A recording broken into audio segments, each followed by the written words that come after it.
Olá, estamos de volta a mais uma aula de língua portuguesa. Eu sou a professora Nara Aline Menezes, para quem não me conhece, e hoje nós iremos estudar algumas questões propostas. Então, na nossa aula de hoje, você já pode separar o seu material, que é esse aqui, que é o Resolva Enem, número 2, da nossa página verde. Já pegue o seu material, coloque aí sobre a mesa, que na nossa aula de hoje nós iremos trabalhar estratégias argumentativas. E nós iremos responder 3 questões do nosso livro. Então, organize o seu material, pegue seu caderno, pegue sua borracha, pegue seu lápis, a sua caneta e vamos à nossa aula, ok? Vamos à aula. O que são estratégias argumentativas? E aí nós temos aqui no nosso primeiro slide o que seria um argumento individual e o que seria uma estratégia argumentativa. O que seria um argumento individual, professor? Eu não sei o que significa isso. São ideias lógicas relacionadas entre si que nós utilizamos para esclarecer uma determinada situação. Então, nós temos aqui, ó, eu estou diante de uma situação e aí alguém me questiona. Eu acho que o Covid-19 não era para ter sido desenvolvido vacinas, porque nós temos aí, contra o Covid-19, juntamente com essas vacinas, nós temos alguns males que essas vacinas trouxeram para a sociedade. Alguém é contra, por exemplo, as vacinas. Aí eu, por exemplo, sou a favor das vacinas. Eu digo, não, eu acho que as vacinas elas são necessárias.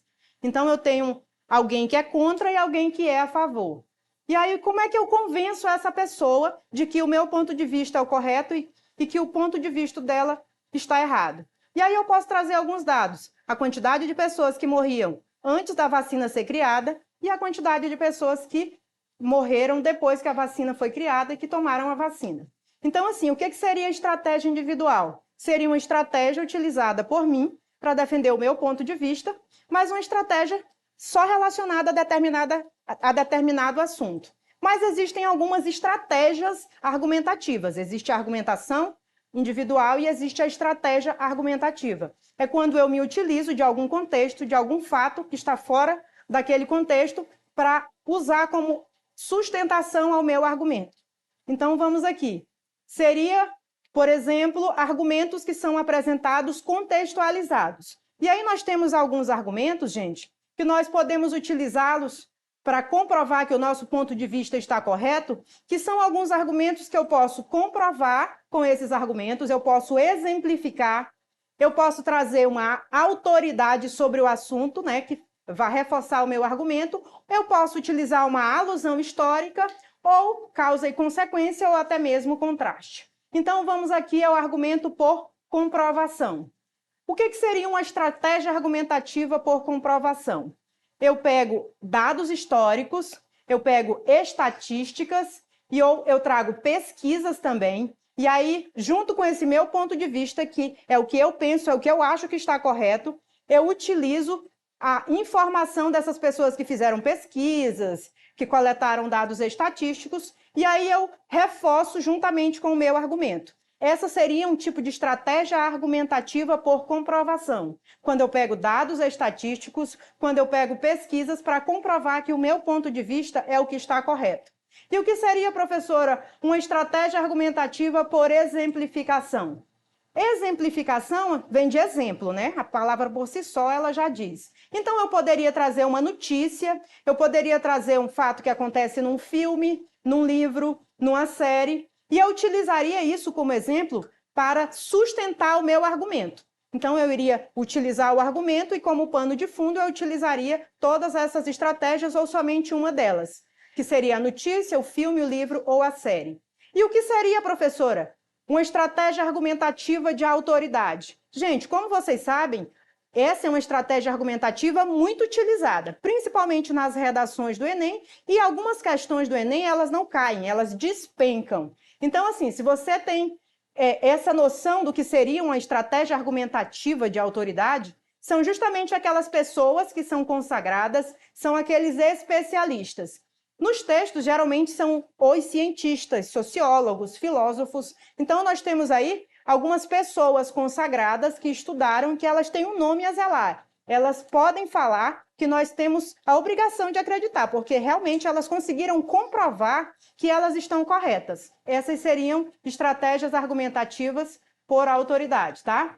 E aí nós temos a de alusão histórica, e dependendo de alguns temas, quando você vai trabalhar a redação do Enem, a de alusão histórica ela é super importante, porque dependendo de alguma situação, por exemplo, no tema sobre a persistência da violência contra a mulher, ele traz assim um contexto histórico. Nos dias atuais, a violência contra a mulher ela persiste. E aí ele diz assim, a persistência, porque já houve algumas medidas que foram implantadas, mesmo assim não houve uma mudança no quadro de pessoas que ainda continuam sofrendo violência contra a mulher, os números continuam altos. Então, assim, se nós fizermos uma alusão histórica, nós poderíamos utilizar isso como estratégia argumentativa. Por quê? Porque nós viemos de uma cultura em que há uma presença muito forte do machismo, do patriarcado. Então, as mulheres hoje, elas ingressaram no mercado de trabalho, elas estão mais independentes, e isso tem incomodado um pouco o público masculino. Por isso que os índices não diminuíram. Então, nós podemos utilizar uma estratégia argumentativa que faz uma alusão histórica ao passado. E aí nós temos aí a estratégia argumentativa por causa e consequência. Essa eu acho muito interessante porque quando eu estou em sala de aula, às vezes, quando você propõe ao aluno que ele faça uma produção de texto, acontece de ele colocar a primeira consequência, né? E aí depois ele coloca a causa. E aí eu quero que você entenda que para cada causa existe uma consequência. Você não pode colocar, por exemplo, a carroça diante dos bois. Então, se você vai utilizar essa estratégia argumentativa, em primeiro lugar você coloca a causa e aí logo em seguida você coloca a consequência, tá ok? E aí nós temos a por contraste.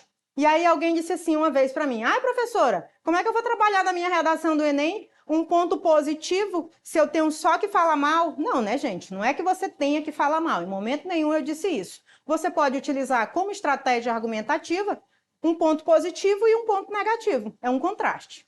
E não estaria errado, tá?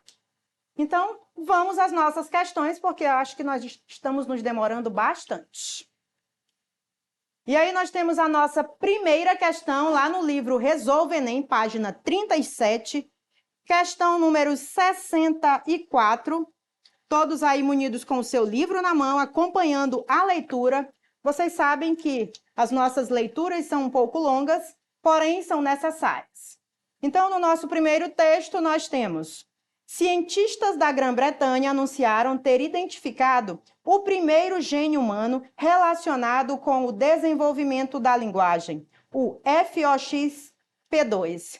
E aí nós temos aqui, no nosso primeiro período do nosso texto, nós temos aqui, quem aqui? Cientistas. Gente, quando eu falo de cientista trazendo uma informação, se o cientista aqui apareceu no texto, ele brilhou aqui, ele apareceu no texto e ele trouxe uma informação importantíssima que é a nossa ideia principal. Qual seria essa, professora? O primeiro gene humano relacionado ao desenvolvimento da linguagem. Então, quem é esse cientista? É um vizinho? É uma pessoa que mora na sua casa? Não, ele é uma autoridade. O cientista é uma autoridade porque ele estudou, porque tudo que ele fala tem comprovação científica. Então, se ele é uma autoridade, eu já vou guardar essa ideia. Bom, o cientista é uma autoridade. Tudo que ele falar provavelmente está correto. Já posso utilizar isso como estratégia, né, argumentativa de autoridade. Vai que a questão peça alguma coisa relacionada a isso. Então, vamos dar continuidade. A descoberta, vamos voltar ao texto aqui.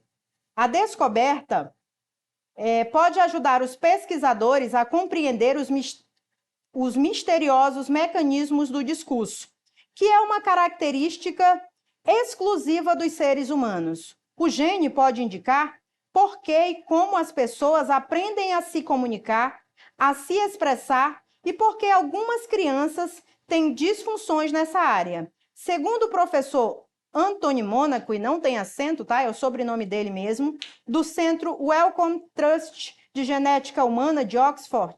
A minha pronúncia do inglês não é muito boa, vamos deixar para a professora Camila, tá, gente? Do inglês.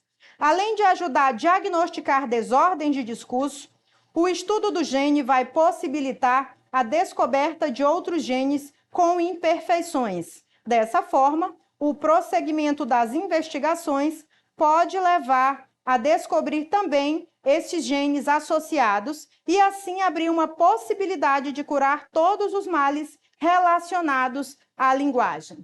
Nós temos aqui um texto dissertativo, né? Ele está informando, e aí ele traz como pano de fundo uma temática que é muito interessante, que é uma temática relacionada ao primeiro gene humano sobre o desenvolvimento da linguagem. E aí alguém fez uma pesquisa, e essa pesquisa foi desenvolvida por um cientista, e aí nós vamos à leitura do enunciado da questão, porque agora nós sabemos do que trata o texto, qual a ideia central, se tem um argumento aqui dentro desse texto, qual foi a estratégia utilizada pelo autor na hora da criação do texto, ok? Então vamos à pergunta. Para convencer o leitor sobre a veracidade das informações contidas no texto, o autor recorre à estratégia de, assim como você que vai escrever a sua redação, não para você, mas para alguém ler, que vai lhe avaliar, o autor desse texto, ele escreveu esse texto com a estratégia de convencer alguém a respeito de um determinado assunto. Se ele quer convencer alguém, qual foi a estratégia utilizada pelo autor do texto para convencer as pessoas que vão fazer a leitura desse texto? E aí nós temos aí a letra A, citar autoridade especialista no assunto em questão. Na letra B, destacar os cientistas da Grã-Bretanha. Na letra C, apresentar citações de diferentes fontes de divulgação científica. Na letra D, detalhar os procedimentos efetuados durante o processo da pesquisa. E na letra E, elencar as possíveis consequências positivas que a descoberta vai trazer. Nós já sabemos que, logo no início do texto, ele já inicia falando dos cientistas da Grã-Bretanha e da descoberta que foi feita. Então, para que o texto se torne mais verídico, para que eu consiga, de cara, convencer as pessoas de que esse texto ele é correto, ele é verdadeiro, que eu não preciso ter dúvidas sobre as informações que estão contidas aqui, eu utilizo uma estratégia argumentativa de autoridade, porque os cientistas são pessoas consagradas, eles são autoridades no assunto. Logo, qual é a alternativa correta? Vamos lá, vamos lá, vamos lá? Brilhou quem marcou a letra A. É isso mesmo, gente. Citar a autoridade especialista no assunto em questão. A estratégia argumentativa utilizada por ele foi essa, porque ele já inicia o texto utilizando essa estratégia argumentativa. E como o nosso tempo é curto e nós temos mais duas questões, então vamos à próxima questão, que está lá na página 146 do nosso livro, A Prova Enem, disponibilizado esse material pelo governo do estado do Acre, na pessoa do nosso governador Gladson Cameli. Então, vamos à leitura do nosso texto. Questão número 92, página 146. Todos contra a dengue. E aí nós temos aí um infográfico falando que todos estamos contra a dengue. Logo embaixo nós temos sintomas comuns da dengue: febre, dor de cabeça, moleza, dor no corpo, perda de apetite, náuseas, vômitos, mancha na pele. Mas como se prevenir contra a dengue? Evitar água parada, né, gente? Que todo mundo sabe disso, que não pode deixar água parada. Encher de areia os pratinhos dos vasos de plantas. Manter fechadas as caixas d'água e reservatórios. Tampar e virar de cabeça para baixo garrafas e latas velhas. E limpar calhas de telhados, além de não guardar lixo no quintal. E nós temos mais abaixo uma informação que está com letras garrafais. Se você apresentar alguns desses sintomas, procure imediatamente a unidade de saúde mais próximo. Aí tem aqui, cuidado, dengue mata, Disque Dengue, nós temos aqui o número, né? Denuncie e tire suas dúvidas. E aí, logo abaixo, nós temos agora a questão que nós iremos trabalhar, ok? Então, vamos à questão. Então, lá na página 146, questão número 92, nós temos aí: o texto publicitário, quase sempre, visa mudar o comportamento do leitor ou mesmo de um público-alvo específico, com o objetivo de persuadir a população a se proteger do mosquito da dengue, o autor do anúncio fez uso de estratégia de argumentação, destacando-se, sobretudo, observe que nós temos uma estratégia argumentativa aí neste infográfico. Qual foi a estratégia argumentativa utilizada aí pelo autor do texto? Na letra A, o uso de imagens representativas, a função conativa da linguagem e a simbologia que as cores representam para os leitores. Na letra B, a centralização do mosquito transmissor, o uso de sequências textuais injuntivas e o excesso de símbolos de proibição. Na letra C, a exploração de textos verbais e não verbais, a ênfase no tamanho de algumas palavras e a função apelativa da linguagem. Na letra D, o uso de letras diferenciadas, a função referencial da linguagem predominante e o uso de sequências textuais que dialogam com o leitor. A letra E, o sentido que as cores representam para o leitor, o uso do modo imperativo verbal e o símbolo da proibição do mosquito centralizado. Se nós formos observar aqui nessa questão, nós observamos que em todas as alternativas tem uma parte da alternativa que ela está correta. Como, por exemplo, o uso de imagem representativa. Aqui nós temos aqui um alvo, e aí dentro do alvo nós temos todos contra a dengue. E aí subentende-se que esse alvo é contra o mosquito da dengue. Até aí estaria correto.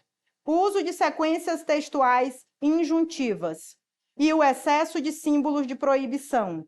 Não há excesso de símbolos, como vocês podem observar. Nós só temos aqui, vou voltar aqui a imagem para vocês darem uma olhada. Nós só temos esse símbolo central em vermelho, né?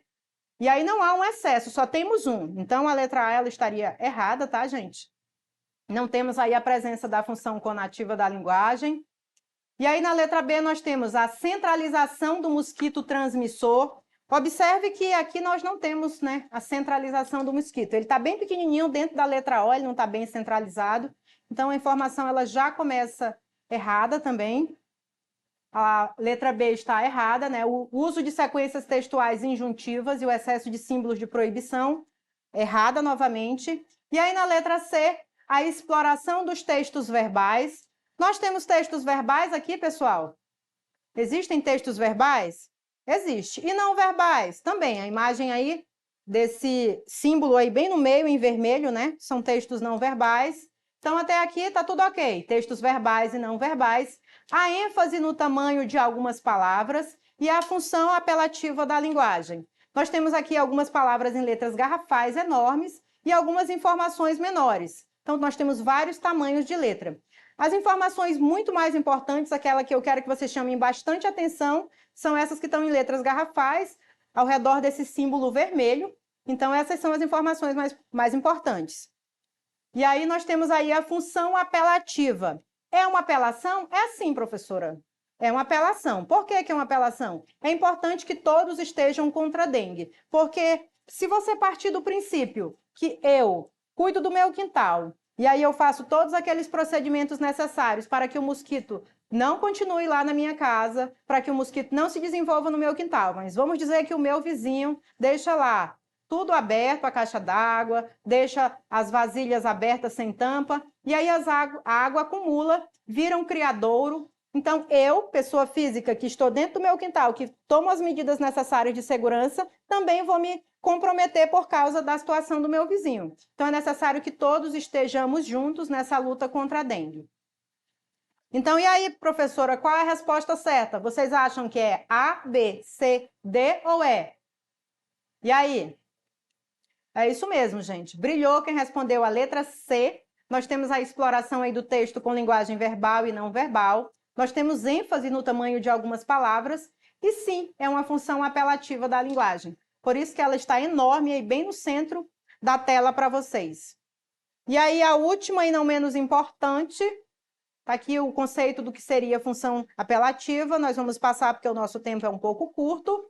E a última questão seria a questão número 93, ela está na mesma página, a página 146, e o nosso texto fala: não adianta isolar o fumante. Então, vou fazer uma leitura um pouco rápida, porque o nosso tempo já está se esgotando. Se quiser mesmo combater o fumo, o governo precisa ir além das restrições. É preciso apoiar quem quer largar o cigarro. Ao apoiar uma medida provisória para combater o fumo em locais públicos nos 27 estados brasileiros, o Senado reafirmou um valor fundamental: a defesa da saúde e da vida. Em pelo menos um aspecto, a medida provisória 540 de 2011 é ainda mais rigorosa que a medida em vigor em São Paulo, no Rio de Janeiro e no Paraná, estados que até agora adotaram as legislações mais duras contra o tabagismo. Ela proíbe os fumódromos em 100% dos locais fechados, incluindo até tabacarias, onde o fumo era autorizado sob determinadas condições.